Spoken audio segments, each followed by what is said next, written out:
сайн байна уу? Намайг Отхон гэдэг засгийн газрын хяналт хэрэгжүүлэх газрын үнэлгээ мониторингийн ахлах референт албан тушаалтай би та бүхэнд засгийн газрын 2025 оны 43 дугаар тогтоолын 1-р хавсралтаар батлагдсан хяналт шинжилгээ хийх журмын талаар товч танилцуулъя.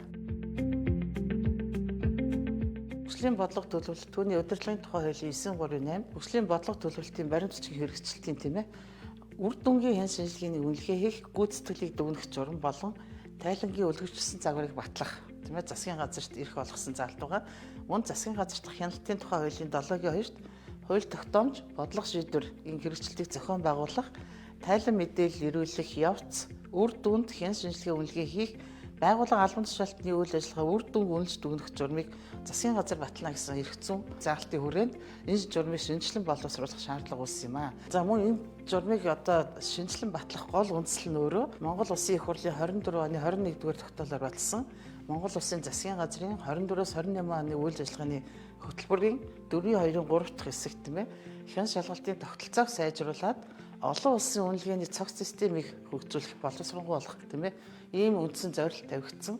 Энэхүү зорилтын хүрээнд ерөнхий сайдын албан даалгавар болон засгийн газрын хуралдаанаар тийм ээ хяналт шинжилгээний журмыг шинжлэх удаа дараагийн үүрэг чиглэлийн дагуу энэ маань журам маань шинжлэхдэх эрхцэн үндсэл болсон байж байгаа. Хяналт шинжилгээний журмын үндсэн агуулга нь өөрөө зорилго, зарчим, удирдлага зохион байгуулалт оролцогчд дээрх үүрэг тайлагнах тийм ээ хяналт шинжилгээний тайлангаа хэрхийг эргүүлэх үү хяналт шинжилгээ хийх арга зүй хяналт шинжилгээний үр дүн хэрэгжүүлэх мэдээллийн нэгдсэн систем хариуцлага гэсэн үндсэн агуулгатай мөн нэг хавсралт буюу цагламартын хамт. За ер нь бол тус журмаар хяналт шинжилгээний гол зорилго юу юм бэ тийм ээ хяналт шинжилгээ гэж юу вэ гэдэг талаар нэр томьёоны тодорхойлолтод орж ирсэн мөн хяналт шинжилгээний зарчмуудыг нэлээд тодорхой тусгаж өгсөн байж байгаа. За удирдлага зохион байгуулалтын хувьд засгийн газрын хяналт хэрэгжүүлэх газар улсын хэмжээнд хөгжлийн бодлогын баримт бичиг нэгдсэн хяналт шалгалт тийм ээ хяналт шинжилгээ үнэлгээ хийн. Дараагийн шатнд бол бодлогод оролцогч байгууллагууд анхан шатны нэгж нь болохоор нэгж баг буюу ажилтан байж байхаар юм зохицуулсан байгаа. За оролцогчдын шинэ журмаар бид оролцогчдын хүрээг нэлээд нэмж өгсөн. Учир нь юу гэхээр хөгжлийн бодлого маань өөрөө улсын хэмжээнд үндэсний хэмжээнд үр дүн гаргадаг, тодорхойлдог. Гэтэл нөгөө өмнөх 206 дугаар журмаар зөвхөн засгийн газрын харьяа байгууллагууд тайлгнахаар зохицуулж байсан бол шинэ журмаар үндэсний хэмжээнд бодлогод оролцогч буюу их хурлын харьяа байгууллагууд мөн бусад хувийн хвшилгээд төрийн өмчт байгууллагууд гээд бүх байгууллагууд бодлогод оролцогч учраас хяналт шинжилгээний тухайн бодлоготой холбоотой хэрэгжилтэд тайлагнаад гүйцэтгэлээ дүгнүүлээд явах нэ гэж зохицуулсан байж байгаа. За оролцогчдын эрх үүргийг нэлээд тусгаалan зохицуулсан байж байгаа. Тухайлбал энэ маань хяналт хэрэгжүүлэх газар ямар үндсэн чиг үүрэгтэй хөгжлийн бодлого төлөвлөлтийн асуудал эрхэлсэн төрийн захиргааны төв байгууллага өөрөө ямар эрх үүрэгтэй бодлого хэрэгжүүлэгч байгууллага нь өөрөө ямар эрх үүрэгтэй мөн хяналт шинжилгээ үнэлгээний нэгж буюу ажилтан баг өөрөө ямар эрх үүрэгтэй гэдгийг бүгдийг энэхийн журмаар тусгаалan чиг үүргүүдийг зохицуулж өгсөн байж байгаа. Дараагийн бүлэг буюу тайлагнахтай холбоотой асуудлыг ер нь бол хөгжлийн бодлого төлөвлөлтийн баримт бичиг тайлагнахтай бодлого төлөвлөлтийн асуудал хариуцсан нэгж нэгж нь өөрөө энэ бодлого төлөвлөлтийн баримт бичиг тайлагнаад хяналт шинжилгээний асуудал хариуцсан нэгж рүү хөрвүүлж ээж яах нь хяналт шинжилгээ хийгдэх энэ процесс шатлалыг журам тусгаж өгсөн. За бас нэг зохицуулсан нэмэлтээр зохицуулсан асуудал гэхээр бодлогын баримт бичгийг үндсэн хэрэгжүүлэгч тийм ээ хэд хэдэн байгууллага хамтран хэрэгжүүлэхээр тусгасан байвал үндсэн хэрэгжүүлэгч байгууллага нь хамтран хэрэгжүүлэгч байгууллагынхаа үр дүн нэгтгээд яах нь засгийн газар тайлагнаа гэсэн зохицуултыг оруулж өгсөн байж байгаа. За мөн бодлогыг хэрэгжих хугацаа дууссан боловч хэрэг үр дүн гараагүй гэж тийм ээ дүгнэгдсэн байх юм бол тухайн шалтгааныг яаж тодорхой тайлагнах талаар мөн зохицуулж өгсөн. За энэ дээр бас нэг асуудал юу гэхээр ерөөсөө өмнөх журмаар нотлох баримтыг хавсаргаж болно гэж зохицуулсан бол шинэ журмаар нотлох баримт заавал хавсаргана. Тухайн бодлого хэрэгжүүлэгч байгууллага тухайн бодлогыг төсөл арга хэмжээ хэрэгжүүлэхийн тулд ямар үйл ажиллагаа явуулсан тийм ээ тэр үйл ажиллагааныхаа хэрэгжилтийг тийм ээ нотлох баримтыг заавал цахим систем тайлагнаад хавсаргаж явна гэдэг энэ асуудлыг тусгасан байгаа. Хөгжлийн бодлогын баримтчийг хяналт шинжилгээ хийгээд хийхдээ ямар арга зүйгээр хийх вэ гэдэг энэ арга зүйг энэ журам дээр мөн тусгасан. За энэ нь бол бодлогыг өмнөх бол 206-д байсан тийм ээ томьёо аргачлал орсон байгаа. Өмнөх журмаас нэг арга зүй хасагдсан. Энэ нөгөө тухайн тийм ээ зорилт төсөл арга хэмжээг тийм ээ хөрсөн түвшин, суур түвшин болоод хүрх түвшин тодорхойгүй бол үнэлэх гэдэг ийм арга зүйсэн тэрийг хассан. Ягаад тэгэхээр тэр арга зүй маань өөрөө яг нь олон улсын хэмжээнд ч байдаггүй зөвхөн одоо манад хэрэгжилжсэн арга зүй эсэг энийг бол энэ бид бүхэн энэ журмынхаа уранд хэн шинжилгээг олон улсын арга зүйд нийцүүлэхийн тулд энэ арга зүйг авч оруулсан байж байгаа.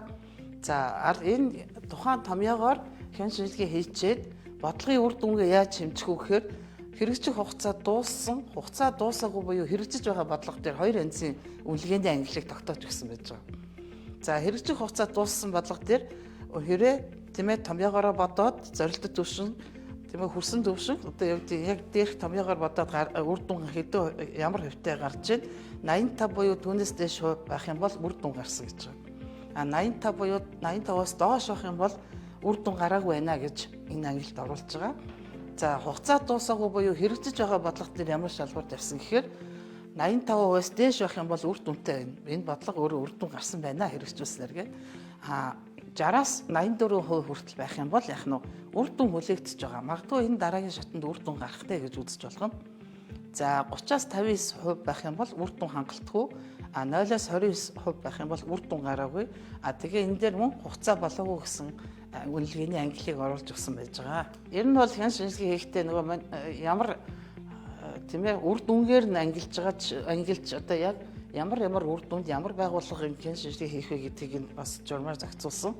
Одоо жишээлбэл бодлогын үндэсний болоо салбарын үр дүнд засгийн газрын хяналт хэрэгжүүлэх газар тийм ээ үр дүнд хэн шинжилгээ хийн.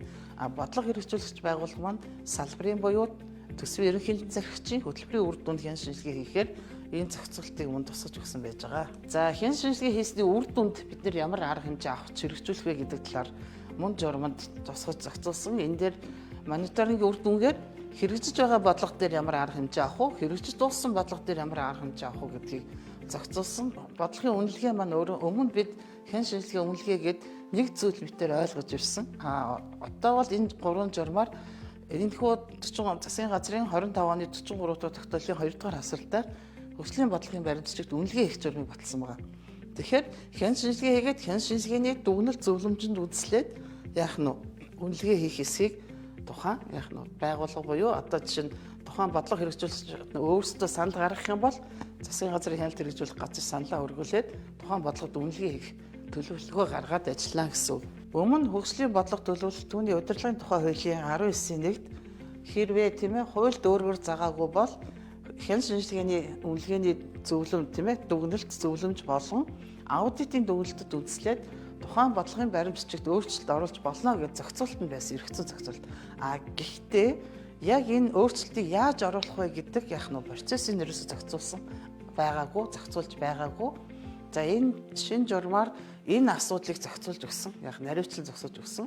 Тухайн хэн шинжилгээ хийсэн байгууллага өөрөө тийм ээ энэ бодлогын баримтчиг зайлшгүй өөрчлөх шаардлагатай байна гэд шалтгаантай тийм ээ үндсэлтэй нотлох баримтаа гаргасан тохиолдолд энэ бодлогод өөрчлөлт оруулъя гэдэг саналыг хөгжлийн бодлого төлөвлөлтийн асуудал эрхэлсэн төрийн захиргааны төв байгууллагад хүргүүлнэ. Тухайн байгууллага энэ үнэхээр өөрчлөлт ингээд судлан үзээд ажлын 20 хоногийн дотор яг нь өдрийн дотор энэ өөрчлөлт хийх зайлшгүй шаардлагатай байна гэж үзэх юм бол яг нь тэр саналыг хүлээж аваад засгийн газар танилцуулаад яг их хурл буюу засгийн газар буюу их хурл танилцуулаад санал хөргүүлээд өөрчлөлт оруулах хэсгийг шийдвэрлэх нэ. За хэрвээ энэ бодлогод өөрчлөлт оруулах шаардлагагүй гэж үзэх юм бол үндслэл бүхий хариуг ажлын 20 өдөрт багтаагаад тухайн санал өрүүлсэн байгууллагад хөргүүлэхээр ийм зохицуултыг оруулж өгсөн байж байгаа. За мөн аймаг нийслэлийн орон нутгийн хэмжээнд хэрэгжиж байгаа бодлогын баримтчигтэр мөн адилхан өөрчлөлт оруулж болно. Гэхдээ өөр тухайн бодлогыг өөрчлөлт оруулах саналаа эдийн засгийн хөгжлийн яамнаас аваад оруулж болно гэд эдийн засгийн хөгжлийн яам дэмжсэн тохиолдолд аймаг нийслэлийн иргэдийн төлөөлөгчдийн хуралдаа хургуулээд яах нь бодлогын баримтчигээ өөрчлөлт оруулах арга хэмжээ авч болохоор ийм зохицуултыг оруулсан байж байгаа. Ер нь бол одоо засгийн газрын хэмжээнд хэн шинжилгээ үндэсний хэмжээний тийм ээ улсын хэмжээнд хөгжлийн бодлого баримтчигт хэн шинжилгээ үнэлгээ хийх зохицуулт маань Бидний үнэлгээ гоцог юм гэсэн цахим системээр хийгдэж байгаа. За энэ систем маань өөрөө бодлогын баримтчгийн тайлан тийм ээ илгээх, хүлээн авах, хяналт шинжилгээ хийх, мэдээллийн урсгалыг удирдах, тийм ээ хяналтыг хэрэгжүүлэхийн үндсэн систем байгаа. За энэ системийн одоогоор үндсэн зохицуулагч нь тийм ээ хяналт хэрэгжүүл засгийн газрын хяналт хэрэгжүүлэх газар. Тэгээд энэ систем дээр яг нь тухайн бодлого хэрэгжүүлэгч байгууллагууд маань өөрсдөө тайлангаа ирүүлээд ингээд үйл ажиллагаа нь хэвээ явагдаж байгаа гэж байна. Бодлогын баримтчийг цаглбарын хугацаанд дээр тийм ээ цаглбарт нэлээд өөрчлөлт орсон. Одоо жишээлбэл яах нь вэхээр өмнө бид бүхэн тийм ээ одоо тухайлбал засгийн газрын үйл ажиллагааны хөтөлбөр улсын хөгжлийн жилийн төлөвлөгөөний хэрэгжилтийг яах нь 2 сарын 1-нд засгийн газар тийм ээ хүлээж аваад хяналт шинжилгээ хийгээд их хурлд хургуулдаг байсан бол шинэ журмаараа засгийн газрын үйл ажиллагааны хөтөлбөрийг 12 сарын 20-ны өдрийн дотор одоо он гараад гэсэн үг тийм ээ жилийн улсын хөгжлийн жилийн төлөвлөгөөг 1-р сарын 1-ний өдрийн дотор засгийн газар явах нь саяны нөгөө өмнө дурдсан хяналт шинжилгээний системээр хүлээж аваад хяналт шинжилгээ хийгээд яг нь бид бүхэн засгийн газарт 1-р сарын 20-ны өдрийн дотор танилцуулаад 2 сарын 1-ний өдөр гэхэд их хурлын тамгын газарт хургуулсан байхаар шинээр ингэж зохицуулсан байж байгаа. За ингээд бодлогын баримтчигт хяналт шинжилгээ хийх журмыг ингээд товчхон танилцууллаа. Анхаарч тавьсан та бүхэнд баярлалаа.